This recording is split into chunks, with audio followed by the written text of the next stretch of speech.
মৰমৰ ছাত্ৰ-ছাত্ৰীসকল, এক্সামপিডিয়া অসম ইউটিউব চেনেললৈ তোমালোক সকলোকে স্বাগতম জনাইছোঁ। আজি আমি আলোচনা কৰিম ক্লাছ 7 ছায়েন্সৰ 4 নম্বৰটো চেপ্টাৰ পোহৰৰ সৈতে ধেমালি, ছাঁ আৰু প্ৰতিফলন। তাৰ কুৱেশ্যন আনসাৰ। গতিকে আহা আজি কুৱেশ্যন আনসাৰ ভিডিঅ'টো আৰম্ভ কৰোঁ। 1 নম্বৰ, শুদ্ধ উত্তৰৰ গোলটো সম্পূৰ্ণকৈ পূৰ কৰা। তাৰ 1 নম্বৰত দিয়া আছে তলৰ কোনটো পোহৰৰ কৃত্ৰিম উৎস। অপশ্যন এ দিয়া আছে সূৰ্য, বি জোনাকী পৰুৱা, চি জেলি মাছ, ডি বৈদ্যুতিক বাল্ব। এই শুদ্ধ এনসাৰটো হৈছে ডি বৈদ্যুতিক বাল্ব। 2 নম্বৰ, ছাঁৰ গঠনৰ বাবে তলৰ কোনটো উপাদান প্ৰয়োজনীয় নহয়। অপশ্যন এ পৰ্দা, বি লক্ষ্যবস্তু, চি বস্তুৰ ৰং, ডি পোহৰৰ উৎস। এই শুদ্ধ এনসাৰটো হৈছে চি বস্তুৰ ৰং। 3 নম্বৰ, ছাঁৰ ৰং হৈছে সদায় ক'লা আৰু বগা, কেৱল ক'লা, চি কেৱল বগা, ডি লক্ষ্যবস্তুৰ সৈতে একে। ইয়াৰ শুদ্ধ এনসাৰটো হৈছে বি কেৱল ক'লা। 4 নম্বৰ, তলৰ কোনবিধ পদাৰ্থৰ মাজেৰে আমি দেখা পাব পাৰোঁ। এ এটুকুৰা লো, বি এটুকুৰা কাঁচ, চি স্বচ্ছ কাঁচৰ গিলাচ, ডি এখন ডাঠ কিতাপ। ইয়াৰ শুদ্ধ এনসাৰটো হৈছে চি স্বচ্ছ কাঁচৰ গিলাচ। নেক্সট কুৱেশ্যনটো হৈছে সীমাই এখন সমতল দাপোনৰ পৰা 3 মিটাৰ দূৰত আছে। যদি তাই দাপোনৰ পিনে 21 মান আগবাঢ়ে তেন্তে দাপোনত প্ৰতিবিম্বৰ আকাৰৰ কি পৰিৱৰ্তন হ'ব। এ দিয়া আছে আকাৰ সৰু হ'ব, বি আকাৰ ডাঙৰ হ'ব, চি আকাৰ একে থাকিব, ডি আকাৰ ওলোটা হ'ব। ইয়াৰ শুদ্ধ এনসাৰটো হৈছে চি আকাৰ একে থাকিব। 2 নম্বৰ হৈছে খালী ঠাই পূৰ কৰা। মই তোমালোকক ডাইৰেক্ট এনসাৰটো দি দিছোঁ। 1 নম্বৰ, ছাঁৰ কোনো ৰং নাই, বি পিনহ'ল কেমেৰাই ওলোটা প্ৰতিবিম্ব গঠন কৰে। 3 নম্বৰ, ৰাবাৰ অস্বচ্ছ কিন্তু কাঁচ স্বচ্ছ।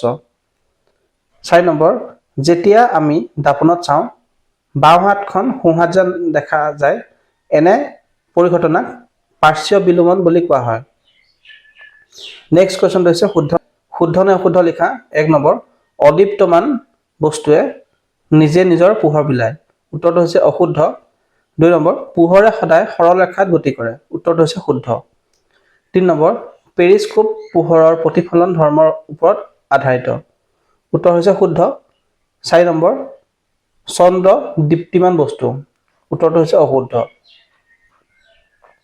তাৰপিছত তোমালোকক 4 নম্বৰ দিয়া আছে তলত দিয়াবোৰ মিলাই লিখা। মই তোমালোকক অলৰেডি মিলাই দিছোঁ।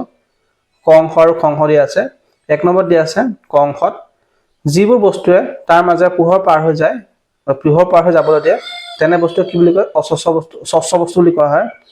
তাৰপিছত 2 নম্বৰ দিয়া আছে চন্দ্ৰ এটি অদীপ্তিমান বস্তু। 3 নম্বৰ দিয়া আছে যি বস্তুৱে নিজে নিজৰ পোহৰ বিলায় সেইবোৰক দীপ্তিমান বস্তু বুলি কোৱা হয়। 4 নম্বৰ, কোনো পৃষ্ঠৰ পৰা পোহৰ উভতি অহা প্ৰক্ৰিয়াটোক আমি প্ৰতিফলন বুলি কোৱা হয়। 5 নম্বৰ, চিন্তা কৰাৰ উত্তৰ দিয়া। 1 নম্বৰ, কোনো এটা বস্তু এটাতকৈ অধিক ছাঁৰ গঠন হ'ব পাৰেনে। উত্তৰ হয় পাৰে।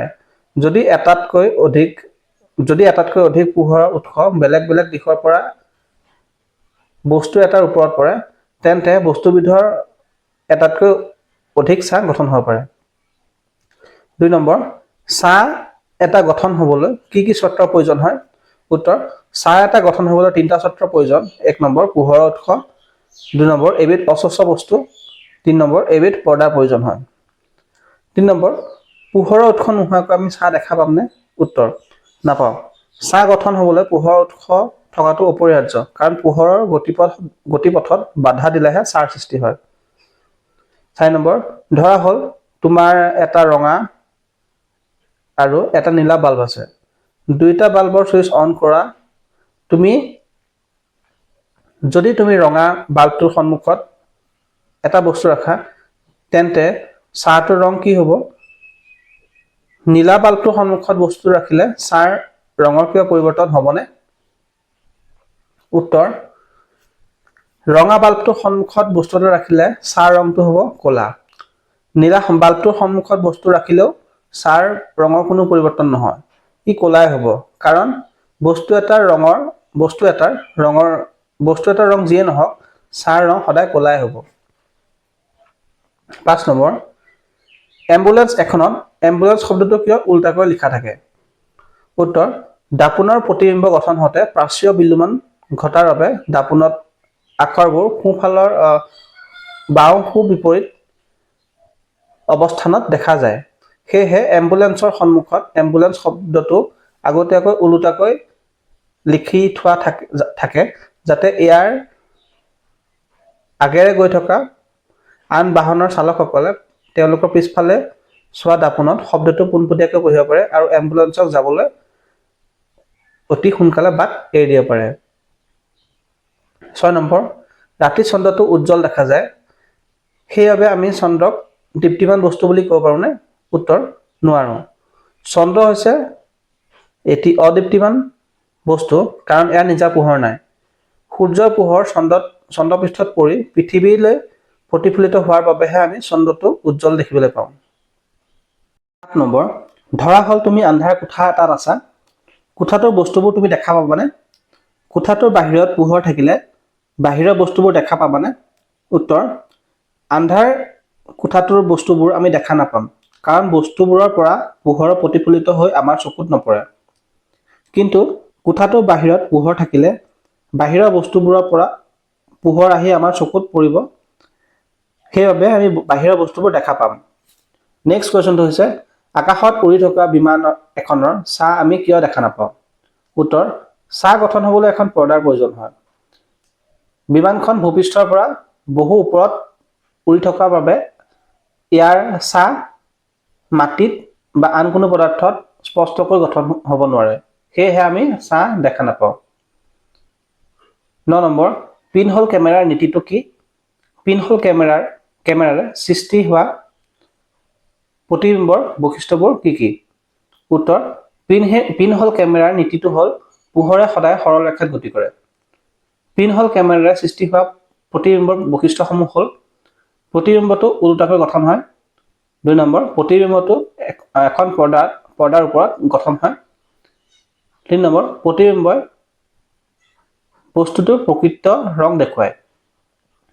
নেক্সট কুৱেশ্যনটো হৈছে, মীনাই এখন সমতল দাপোনৰ সন্মুখত 6 মিটাৰ দূৰত্বত থিয় হৈ আছে। দাপোনখনৰ পিনে 1 মিটাৰ আগুৱাই গ'লে মীনা আৰু প্ৰতিবিম্বৰ মাজৰ দূৰত্ব কিমান হ'ব? উত্তৰ, দাপোনৰ পিনে 1 মিটাৰ আগুৱাই গ'লে দাপোনৰ পৰা মীনাৰ দূৰত্ব হ'ব 5 মিটাৰ।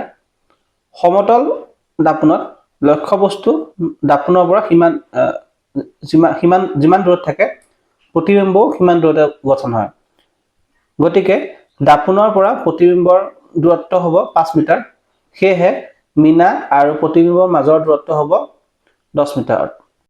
নেক্সট কুৱেশ্যনটো হৈছে, তলৰ বস্তু বা পদাৰ্থবোৰক স্বচ্ছ, অস্বচ্ছ, ঈষৎ স্বচ্ছ, দীপ্তিমান বা অদীপ্তিমান হিচাপে শ্ৰেণীবিভাজন কৰা। এখন দাপোন, এটুকুৰা কাঠ, কুঁৱলীযুক্ত কাঁচ, এটুকুৰা শিল, সূৰ্য, চন্দ্ৰ, টিউবলাইট, এখন CD, এখন এলুমিনিয়ামৰ পাত, জোনাকী পৰুৱা। উত্তৰ, অস্বচ্ছ বস্তুবোৰ হৈছে এখন দাপোন, এটুকুৰা কাঠ, এটুকুৰা শিল, এখন CD, এখন এলুমিনিয়ামৰ পাত। স্বচ্ছ বস্তুবোৰ হৈছে কুঁৱলীযুক্ত কাঁচ। দীপ্তিমান বস্তুবোৰ হৈছে সূৰ্য, টিউবলাইট, জোনাকী পৰুৱা। অদীপ্তিমান বস্তুবোৰ হৈছে চন্দ্ৰ, এখন দাপোন, এটুকুৰা কাঠ, কুঁৱলীযুক্ত কাঁচ, এটুকুৰা শিল, এখন CD আৰু এখন এলুমিনিয়ামৰ পাত। ছাত্ৰ ছাত্ৰীসকল, ইয়াৰ লগতে মই তোমালোকক কেইটামান অতিৰিক্ত কুৱেশ্যন আনচাৰ দি দিছোঁ, সেইবোৰ চোৱা। 1 নম্বৰ, দীপ্তিমান আৰু অদীপ্তিমান বস্তু কাক বোলে? উদাহৰণ দিয়া। উত্তৰ, যিবোৰ বস্তুৱে নিজেই নিজৰ পোহৰ বিলায় সেইবোৰ বস্তুক দীপ্তিমান বস্তু বোলে, যেনে সূৰ্য, তৰা, জোনাকী পৰুৱা, বৈদ্যুতিক বাল্ব আদি। আনহাতে যিবোৰ বস্তুৰ নিজা পোহৰ নাই আৰু দীপ্তিমান বস্তুৰ পৰা অহা পোহৰৰ বাবে সেইবোৰ দৃশ্যমান হয়, তেনে বস্তুবোৰক অদীপ্তিমান বস্তু বোলে, যেনে চন্দ্ৰ, গছ, টেবুল, কিতাপ, চকী ইত্যাদি। 2 নম্বৰ, ছাঁৰ দৈৰ্ঘ্য দিনৰ কোন সময়ত আটাইতকৈ দীঘল আৰু আটাইতকৈ চুটি হয়? উত্তৰ, সূৰ্যৰ পোহৰত কোনো এটা বস্তুৰ ছাঁ ৰাতিপুৱা আৰু আবেলি আটাইতকৈ দীঘল হয় আৰু দুপৰীয়া আটাইতকৈ চুটি হয়। 3 নম্বৰ, নিয়মীয়া আৰু অনিয়মীয়া প্ৰতিফলন কাক বোলে? উত্তৰ, নিয়মীয়া প্ৰতিফলন মিশ্ৰণ পৃষ্ঠত, যেনে দাপোন বা নিদাক তীখাৰ বাচন, নৰ পৰা আটাইখিনি পোহৰ এটা দিশতে প্ৰতিফলিত হোৱাক নিয়মিত বা নিয়মীয় প্ৰতিফলন বুলি কোৱা হয়। অনিয়মীয়া প্ৰতিফলন খহটা পৃষ্ঠৰ ক্ষেত্ৰত পোহৰ বেলেগ বেলেগ দিশত প্ৰতিফলিত হোৱাকে অনিয়মিত বা অনিয়মীয়া প্ৰতিফলন বোলা হয়। নেক্সট কুৱেশ্যনটো হৈছে সমতল দাপোণত গঠন হোৱা প্ৰতিবিম্বৰ যিকোনো তিনিটা বৈশিষ্ট্য লিখা।